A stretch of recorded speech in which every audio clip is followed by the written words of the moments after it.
It's the Real Estate Podcast, brought to you by ANZ Home Loans for financial well-beings. Hey, welcome back to the Real Estate Breakfast. Yes, breaking down for you the Australian property market. We are deeply into the year, aren't we? Next month is April. Christmas and New Year didn't seem that long ago, but it is well past us. And if you are a new listener, you'd like to get in touch with us with anything that is on your mind, let's face it, 2026 is throwing up a few things that are concerning us right now.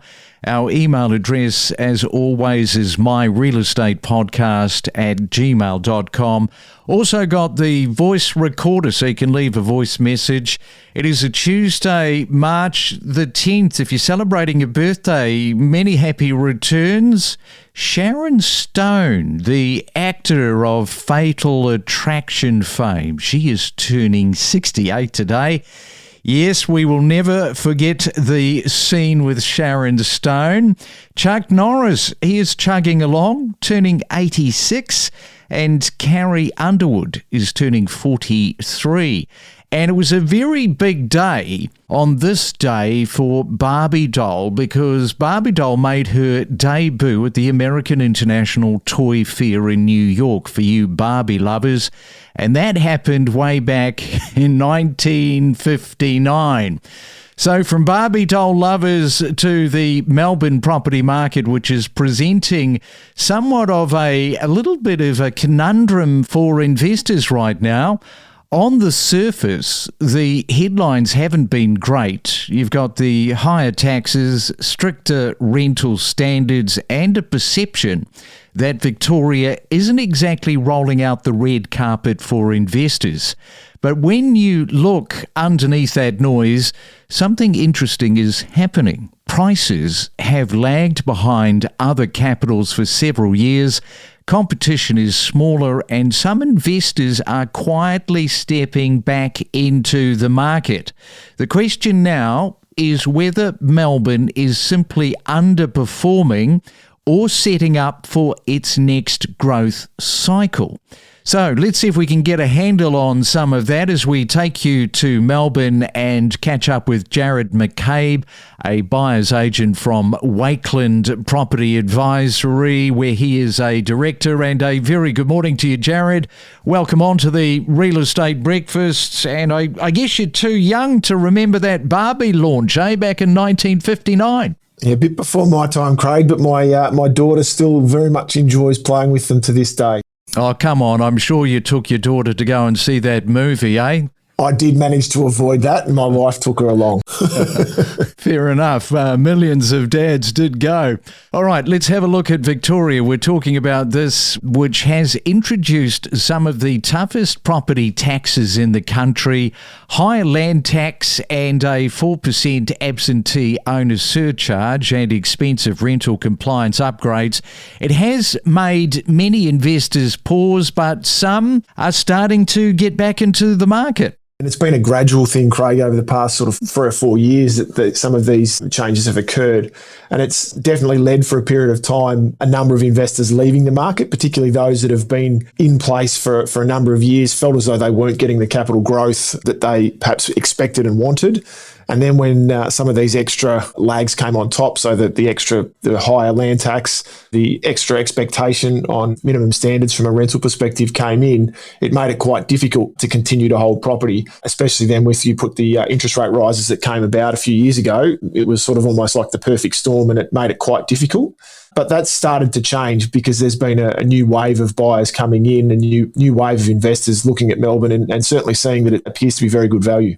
Yeah, because over the last 5 years, Melbourne's property values have grown just over 12%, while cities like Brisbane, you've got the Perth, you've got Adelaide in there, they have surged far higher. And that underperformance really has pushed Melbourne down the affordability ranking and suddenly making Australia's second largest city look comparatively cheap for investors. I can't believe we're actually saying comparatively cheap compared to these other cities. Yeah, you're exactly right. It very much is. I mean, compared to cities smaller, I mean, Brisbane's certainly been jumping ahead in leaps and bounds for a number of years now, but certainly Adelaide and Perth both well above Melbourne now in that side of things. So they've never traditionally been anywhere near Melbourne from a price perspective. So it is looking quite attractive from a pricing perspective at the moment, and that's what's dragging a few investors out. And can you sort of push out this a little further when some industry commentators are saying the extra cost is relatively small compared with potential long-term capital growth? And they're talking about the higher land tax and everything else that's going on around those surcharges. The existing investors who were already there felt as though there was more costs coming on. And those costs on top of lack of growth and then on top of those interest rate rises we spoke about led to the mindset of this is just costing me more money for no benefit. Whereas the new buyers coming in can factor these costs in. And so the costs are not overly extra. And if you buy, for example, some of the minimum standards that others may have had to spend money on to bring a property up to standard, whereas a new investor coming into the market buys a property that already meets those standards, they don't have to spend that extra money to bring it up. The land tax, that can be factored in as well. And it's not an over-the-top expense for certain types of properties. If you're buying a higher-end property and it's a large land component to that purchase price, which should be the objective for most investors, you want to have as much land value in a property as possible because that's where you'll get your capital growth from.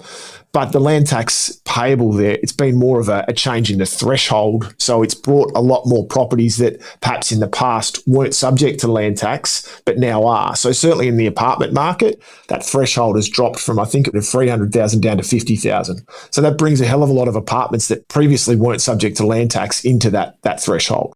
We are talking to Jarrod in Melbourne this morning. What is happening with new investor loans in Melbourne and building approvals? It's a great question, and we'll have the answer to that very shortly. We are more than just a real estate podcast. We cover a multitude of subjects, including property data, current buyer-seller sentiment, and the mood of the market. Follow each week all of the main talking points and know your property. Unlock the secrets of real estate and stay informed about the latest real estate buzz with hot market trends, emerging suburbs, and hidden gems. Yeah, let's step back for a moment and look at real estate history. During the 1980s, Australian property boomed, as we know, with financial deregulation and easier access to credit, dramatically changing the housing market.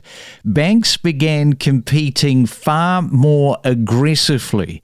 Australian mortgage rates, they climbed to extraordinary levels, peaking at around between 17 and 18%. Could you service a 17 or 18% level today? It was one of the toughest periods for homeowners. The interest rate peak of 1989 remains a record high. Variable mortgage rates in 1989, 17 to 18%. Currently, the standard variable rates for many major lenders is between 6.74 and 8.14%, depending on the loan-to-value ratio. So, yeah, that is a big difference when you look back over a period of time, back to 1989. Well, it is a Tuesday. Jarrod in Melbourne is with us talking all things Melbourne. And despite the tax headlines, investor activity is starting to return. New investor loans in Victoria, they rose around 21% recently as buyers recognise that Melbourne is now cheaper than several other capitals, as we've mentioned. Many are simply, and I put this to you, Jarrod, factoring in the higher taxes into their numbers and moving ahead anyway. Yeah, that's exactly right. And it makes it a lot easier for new buyers coming in with a positive mindset who can factor in some of these costs versus those that perhaps had them lumped on them and had already sort of set up their expectations as to what their costs were going to be in association with their property. There's obviously going to be unexpected costs that will pop up from time to time. That could be interest rate movements. It could be maintenance on a property. The expectation that a lot of the standard costs would be there has changed. So that made it difficult for existing investors, whereas new ones coming in, as I said before, can make adjustments and make allowances. So they know what the new land tax changes will be. They know what the minimum standards from a rental point of view will be, so they can make sure they buy the right property that is going to meet those. Or if they do need to spend some money on it, they can hold a little bit back from the purchase price to make sure that they're in a position to be able to make those changes. Yeah, and for you investors in Melbourne, we would just love to hear your position at the moment. What are you likely to be doing for the rest of 2026? Okay, so that's the investors. We should talk about building approvals in Victoria. They have fallen sharply as developers hesitate. There is still this hesitation going on in the market. And you combine that with strong population growth forecasts, and you have that classic supply problem emerging. Yeah, I mean, it makes it tough for the developers when there hasn't been any capital growth, but the cost of building has gone through the roof. So they're expecting to be paying a hell of a lot more for the actual building. The land component of whatever they purchase hasn't increased drastically, but the building costs have. And if at the end of the cycle, when they finish the product, if they aren't able to sell them for a higher price, it makes it quite difficult. So without the capital growth, it makes it difficult for developers to continue to justify building more and more stock. So they really need to see some growth in order to justify those extra building costs to continue to go ahead with projects. And how have you found the market so far in 2026 in your neck of the woods? It's been a bit inconsistent, Craig. Certainly we noticed through November and December last year, the market had been building through spring, but when it came to sort of November, December, when the talk of inflation starting to grow and become a little bit sticky, and the RBA started talking a lot more about potential interest rate rises than further reductions, then there seemed to be a bit of hesitation. Given that that's eventuated this year and interest rates now have gone up, it's meant that there's a little bit of hesitation around. Certainly the first home buyers in the sub $950,000 mark have been reasonably active, and that's driven a lot by the federal government first home buyer scheme. So that's helped that sector of the market. But yeah, the more mid-range type properties are probably a little bit inconsistent in terms of demand levels at the moment. I wonder just how many of these developers are saying, well, we've got this geopolitical situation happening with Iran, the US and Israel. There's all this fallout going on around the other Gulf countries. You know, it's easy to kind of put everything on pause when there's instability. Yeah, absolutely. I mean, I think that was building before this instability occurred. The building costs have been a big issue for a long period of time now, obviously basically since the pandemic period. And that's caused a lot of issues and certainly caused a lot of uncertainty. But I think the position at the moment in the Middle East will only exacerbate that further.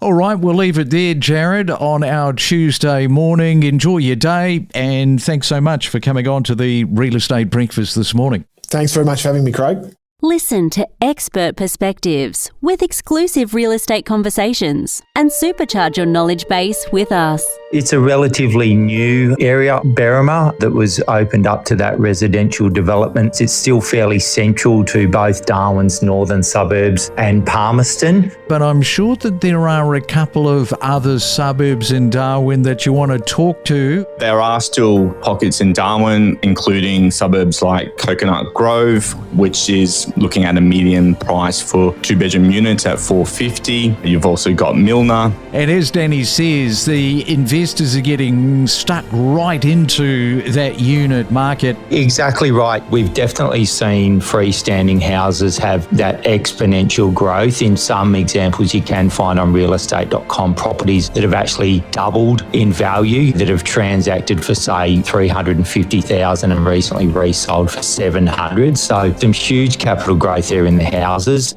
We connect you to the best real estate information across Australia. The Real Estate Podcast.